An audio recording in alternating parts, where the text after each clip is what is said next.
Hey guys, what's up? Welcome back to the channel. If you're new here, my name is Jocelyn, and today I'm going to be talking about all of the books that I've read in winter 2020/2021.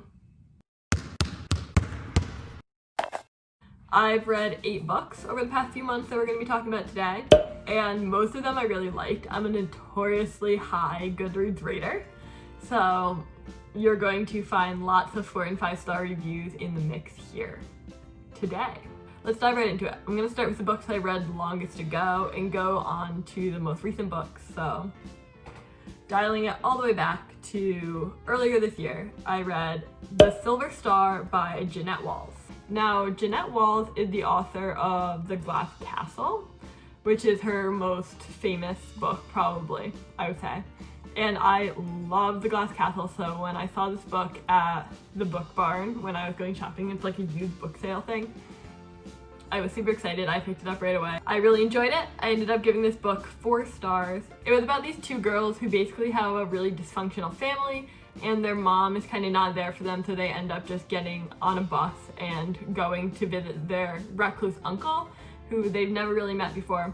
And these 2 girls basically live alone. They live their lives, and they grow up in kind of this small town environment, navigating family life, all of that and stuff. And so all of that is somewhat similar, I guess, to The Glass Castle. But I thought this was really well written and really enjoyed reading the book. It kept my attention, but it wasn't anything necessarily special, so I gave it 4 stars. The next book I read was Solo, which is Hope Solo's memoir, and as she wrote this memoir before a lot of the more recent scandals happened, but after she had like just enough scandals to make her book interesting, I guess. And I give this book 5 stars. It had an average of 4 stars on Goodreads. But I really enjoy this book because I follow the USWNT team decently and enjoy hearing about it. And it was very interesting to hear the perspective of someone who isn't one of like the main core basic girls on the team. She had a lot of hot takes. She really did not pull any punches. So if you're here for the USWNT drama, she had it. Also, I think it was really interesting to hear about her childhood. She had a really tough childhood, and hearing her kind of talk about her experiences was really interesting, and it gave more color and kind of gave me a better understanding of what her life was like, which I personally really like. I love hearing about people's lives. Memoirs are one of my favorite genres. Segueing right off that one, I'm gonna kind of jump ahead a little bit because these 2 books are related, but for Christmas, I got One Life, which is Megan Rapinoe's memoir that she just released. And so obviously I'm talking about these back to back because it's USWNT, so might as well just roll with it. If you guys don't know Megan Rapinoe, she's a major part of the USWNT team.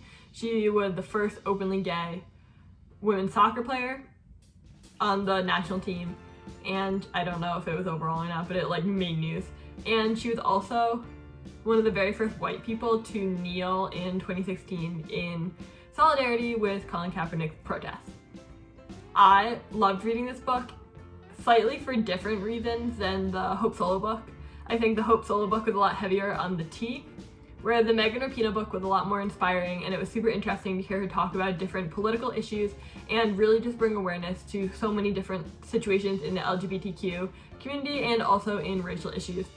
I expected this book to talk about that type of stuff a lot, and she really didn't disappoint. I do think she is doing her best to use her platform for good. 12 out of 10 would recommend this book. I gave this book 5 stars, got a 4.29 on Goodreads. The next book that I read was Dawn by Octavia Butler, and it is the first book of the Exogenesis series, and I have not read any of the rest of the series yet, even though I very much want to. But I thought this book was a great start to the series. I wasn't even really planning on reading it because this was the book that was assigned to me for my apocalypsis class, and I was having a really busy week, so I was going to just skim read it, basically, was my goal. But I started it and could not put it down. I thought it was incredibly well written. So, dialing back. The basic premise of this book is that the world has ended, and this group of aliens kidnapped a bunch of humans, and these aliens want to restart life for the humans, but with the aliens helping them. So they have basically want to form a symbiotic relationship. And Lilith, the main character in this book, has been chosen by the aliens to be the leader of this new human colony. The way Octavia Butler went about characterizing Lilith and also characterizing the aliens was so good. From a character development standpoint, this book was top tier. From a plot standpoint, also top tier. I am really hoping to read the next ones of the series soon. I just have to actually acquire them into my possession somehow, and then I'll be on that. So in future iterations of this series, I'm sure you'll hear me talking about more of them. Moving on to a book you would think I read for school, but actually did not. Brave New World by Aldous Huxley. Aldous, I think. So this book, for those of you guys who don't know, is often touted as kind of the antithesis to 1984 by George Orwell. Both of these books are about future dystopian societies that are utopian in their dystopia. Or probably the other way around. That are dystopic in their utopia. Basically, Brave New World is about a perfect society where everyone's happy all the time, every single person has a purpose. There should be no issues. Only, obviously, because this is a book and there needs to be issues, there are. And we hear from a character who doesn't fully buy into the utopia of it all, like almost everybody else does.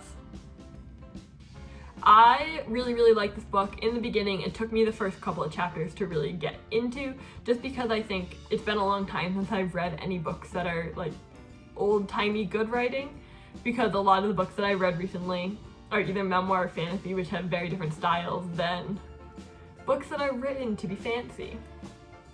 But once I did get into this book, I really enjoyed it. I thought the concept was very cool, and I did like it from a literary standpoint of kind of counteracting 1984.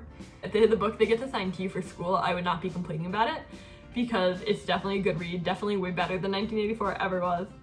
And if you just want to read it for fun, I recommend that too, honestly. It was a short book, so worst comes to worst, like it takes you a day. I gave this book 5 stars. Goodreads users gave it a 3.99. Next up, a book that I actually just finished very recently, so we're really getting into the crux of it now. I read this book on December 27th, or finished it then. Anyways, so this book is Our New Normal by Colleen Faulkner. This book is told from dual perspective of a mother and a daughter, and this daughter is like 16, 17-ish. She's a junior in high school, and she gets knocked up by her boyfriend. And that's basically the concept. And so you have the mother who's doing kind of like the classic mom midlife crisis, where she's about to go back to work after staying home with her kids. She's kind of upset with her husband, but still in love with him, and is pissed off that her teenage daughter is pregnant. And then you have the teenage daughter who believes that it's fine because everything's gonna work out with her loser boyfriend, and that she has what it takes to take care of a child. I really enjoyed this book a lot. Ended up giving it 4 stars. Most Goodreads users, or not most I guess, but the average Goodreads rating was a 3.75. It was interesting for me reading this book because obviously I'm 21, and so I have no experience being a mother or having children, or even being in a position where my peers have teenage children, because like I'm basically still a child. And so I found that I was relating a lot more to the chapters about the daughter, and the mom chapters, although still well written, I think, were less relatable. But obviously probably if you're in an older position, you're gonna find that that's reversed for you.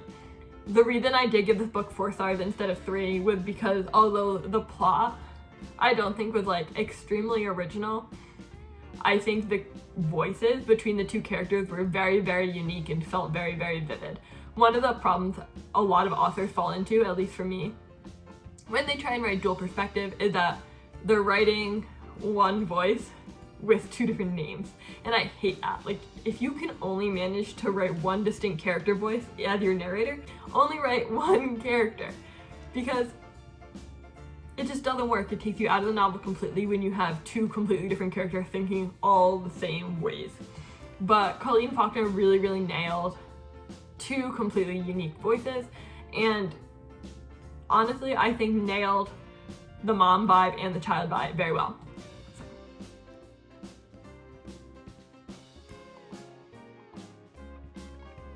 Hello, welcome to the re-record. Luckily, I only have 2 more books left to talk about, and they're the 2 books that I read in 2021. So I've got memories of these books still, and I'm able to talk to them about you, hopefully just as equally good as I would have the first time I filmed this video. So let's just dive right back in. The book I want to talk about next is The Tattoos of Auschwitz by Heather Morris. This book is actually a true story about a man from Poland who was sent to Auschwitz in the Nazi internment camps during World War II, and he ended up becoming the tattooist. And so, if you guys don't know, everyone who got sent to the internment camps had a number on their arm that basically symbolized who they were. It was like their identity, and they were called by their number in the camps. And so they had other prisoners tattoo these numbers onto people, and this guy, Lael, was the tattooist for thousands and thousands and thousands of people. And basically this is a story about this man's survival, but also his love for a woman who is also in the internment camps, and the way that they managed to find love in such a horrible place. I really enjoyed this book. I thought it was interesting. I thought it was a very different take than one that we normally read, because at least in my personal opinion, it wasn't as focused on the survival struggle as it was on just this man trying to find his way back to the woman that he had decided he loved. I would recommend this book. I ended up giving it 4 stars just because it wasn't anything that necessarily, if I were to recommend you one World War II book, it would be this one. But I did think that this story was really powerful, knowing that it was a true story. The final book I'm going to talk about, and the most recent book I read, Lock Every Door by Riley Sager. So I have been a huge Riley Sager fan for a very long time. I read his debut novel, Final Girls, debut under his pseudonym, right when it came out. I was actually an early reader for that book through my book blogging things. So I got the book before it even came out, and I loved it. So Riley Sager is a psychological thriller writer, and he writes books from the female perspective and basically tells their stories of like trying to survive. He's really big on the secret serial killer vibe. Lock Every Door was similar to this in that there was a secret serial killer and girls going missing. Ended up giving this book 4 stars because as much as I loved it and flew through it, I thought the character development honestly needed work. So the main character in this book is basically just lost their job, lost their boyfriend, and ends up living at this fancy hotel as a hotel sitter. But my issue with this was that I felt like the main character wasn't behaving in the way I would have expected the main character to behave in terms of emotional state. Basically, Riley Sager gave her a very tragic past and a lot of tragic current, and tried to make her seem like damaged, but then she wasn't enough. Like, I don't know how to properly explain it, but basically when I read a psychological thriller, I want the person that I'm reading about to be messed up. The more messed up, the better. Like Gillian Flynn books, yeah, thank you. Riley Sager's first couple of books that I read, yes, did that. This, I felt like he had all of the components in place to do that, and then didn't spend enough time actually creating a believable character, which for me was very disappointing. Still, that being said, I really enjoyed reading this book, and next Riley Sager book that comes out, I'm going to read that one too, and hope it gets a little better on the character development, because everything else about this book was so good. Really 12 out of 10 enjoyed it. That's all the 8 books that I read in winter 2021. Obviously 100% 4s and 5s, so I have to get a little bit tougher on my ratings in the future, or maybe just start reading books a little bit more outside of my comfort zone. But if you guys made it this far in the video, make sure you hit the like button and subscribe to this channel, because it will help me out, and I'd really appreciate it. I make videos every single Wednesday about college, career life, reacting videos, and vlogs, so you'll see so much great content if you just subscribe and hit the bell button to not miss a single video. Thank you guys so much for watching, and I'll see you next week. Bye!